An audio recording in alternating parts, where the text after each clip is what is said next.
Bonjour à tous et bienvenue dans cette nouvelle vidéo de l'atelier. Alors, vidéo un petit peu particulière parce que, comme vous l'avez remarqué, on est en été. Qui dit été dit un peu moins de vidéos, vous l'avez remarqué.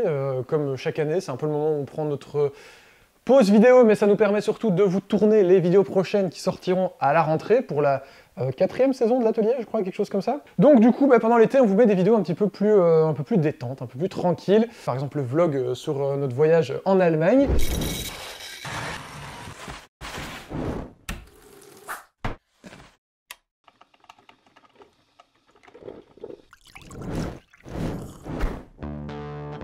En tout cas, vous l'avez remarqué, j'ai devant moi une bière, enfin si on peut appeler ça une bière, et une poudre de couleur, tout simplement parce qu'on vous en avait parlé dans une précédente vidéo sur la bière et le bois.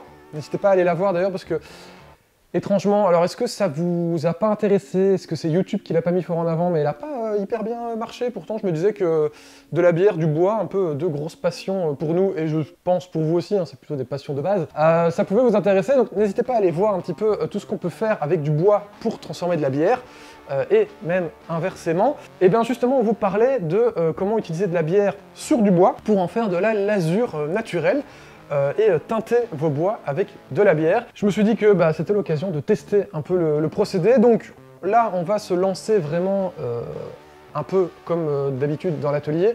On va se lancer vraiment de zéro.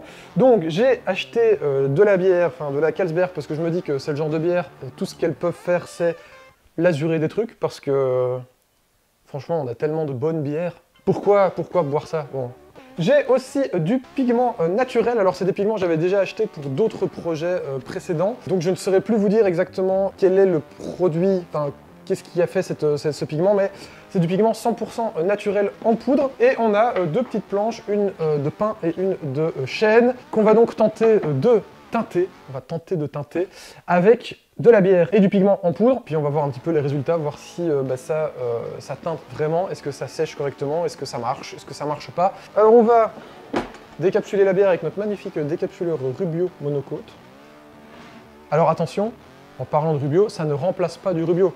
On l'a dit dans la vidéo sur la bière, ça va teinter le bois, mais ça va pas le protéger non plus des intempéries, donc il faudra quand même mettre de la protection par-dessus, une huile ou un vernis. Après, là, on va surtout pouvoir teindre le bois avec les pigments et la bière. C'est parti. Bon, donc on va se lancer dans le projet. On a notre bière, on a nos pigments. On va tenter de faire un petit mélange. Donc ce que je vais faire, c'est que je vais me mettre un petit fond de bière, voilà, qui mousse bien. On va pas mettre beaucoup plus. Et on va mettre une quantité de pigments, voilà. Et alors on mélange. Ça sent bon la bière. Je ne vous dirai pas que ça sent bon le pigment, mais... Voilà, donc là j'ai, je pense, une bière un peu pigmentée. Alors l'avantage de travailler avec ce genre de produit, c'est que ça pue pas, ça sent la bière quoi. Donc on se croirait un petit apéro tranquillou en famille. Alors donc j'ai du sapin et du chêne, un petit pinceau. On va tout simplement venir tremper notre pinceau dans la teinte et venir l'étaler.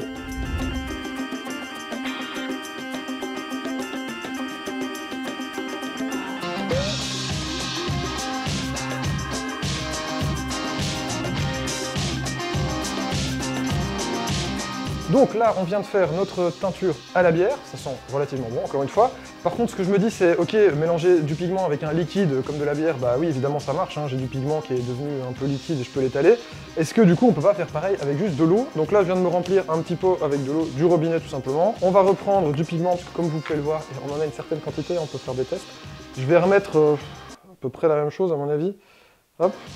Alors, je suppose que plus on va mettre de pigment, plus on va avoir une couleur foncée, plus on va avoir de pigment, tout simplement. Plus on en met, plus il y en a. C'est assez simple. Donc pareil, le pigment il se dissout relativement bien dans l'eau. Hop, mon pinceau a été nettoyé, il est juste un peu mouillé, mais bon, de toute façon, on met de l'eau sur de l'eau, donc c'est pas grave.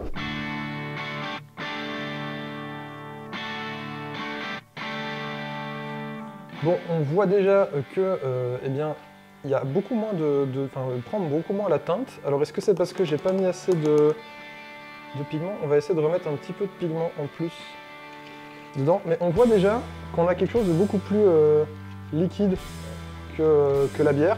La bière qui a... Ouais, la bière elle avait formé une pâte un peu plus.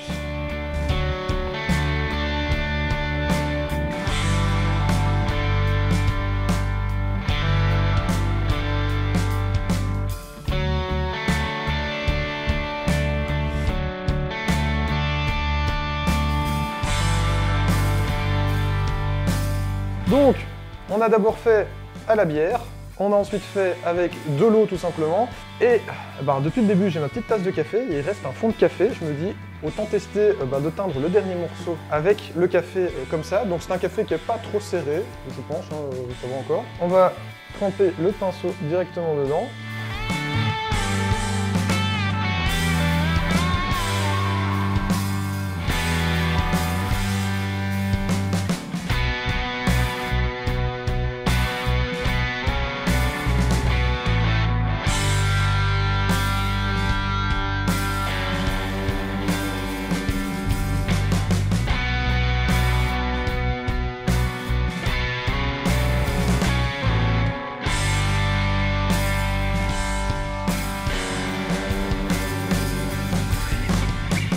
Donc, comme vous l'avez vu vite fait, on n'a pas énormément de temps, parce que c'est comme vous le dites, c'est les petites vidéos d'été, on fait ça un peu plus rapidement. On a dû un peu le sécher du coup au genre de sèche-cheveux, enfin au décapeur thermique, doucement quand même, mais bon voilà, on n'a pas laissé la teinte hyper absorbée dans le bois non plus. Ce qu'on peut en tout cas déjà conclure, c'est que pour une même quantité à peu près de pigments, la bière va laisser beaucoup plus de couleurs. On va avoir, en fait, comme ça a formé une genre de pâte, on a quelque chose qui est vachement plus coloré, enfin vachement plus. On a quand même une différence un peu entre de l'eau et de la bière. Après, évidemment, c'est toujours pas protégé contre l'eau, donc si vous mouillez, ça remouille un peu la teinte, elle se redilue avec l'eau. Mais on peut remarquer quand même que la bière va avoir cette tendance à créer peut-être un truc un peu plus pâteux, un peu plus solide, et donc avoir une teinte qui s'étale mieux. Vous l'avez vu avec l'eau, on a vraiment, la teinte, enfin les pigments qui restent dans l'eau un peu à la surface. Ici on a quelque chose de beaucoup plus teint. Et après, voilà, le café, ça laisse quand même quelque chose d'un peu plus foncé. Vous le voyez ici avec le chêne, je sais pas si ça se voit très fort à la caméra, mais on a quand même une légère teinte un peu plus foncée. Ça se voit un peu plus sur le sapin, là, entre les deux.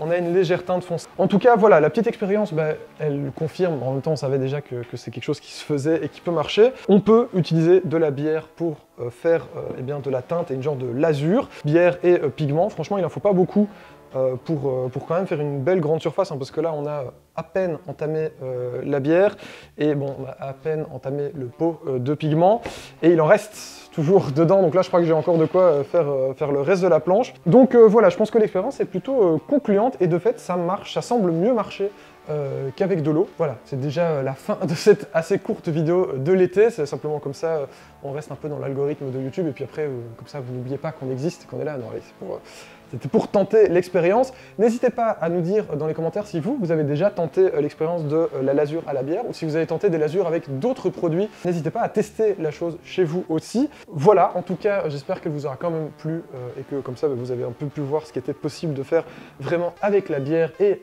le bois. Pour le reste des infos sur mélange bois et bière, n'hésitez toujours pas, la vidéo se trouve juste là au-dessus.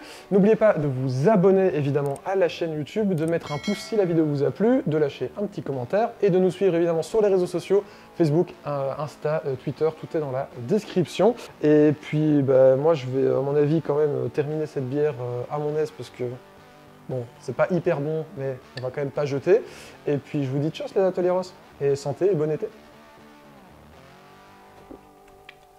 Pas ouf hein.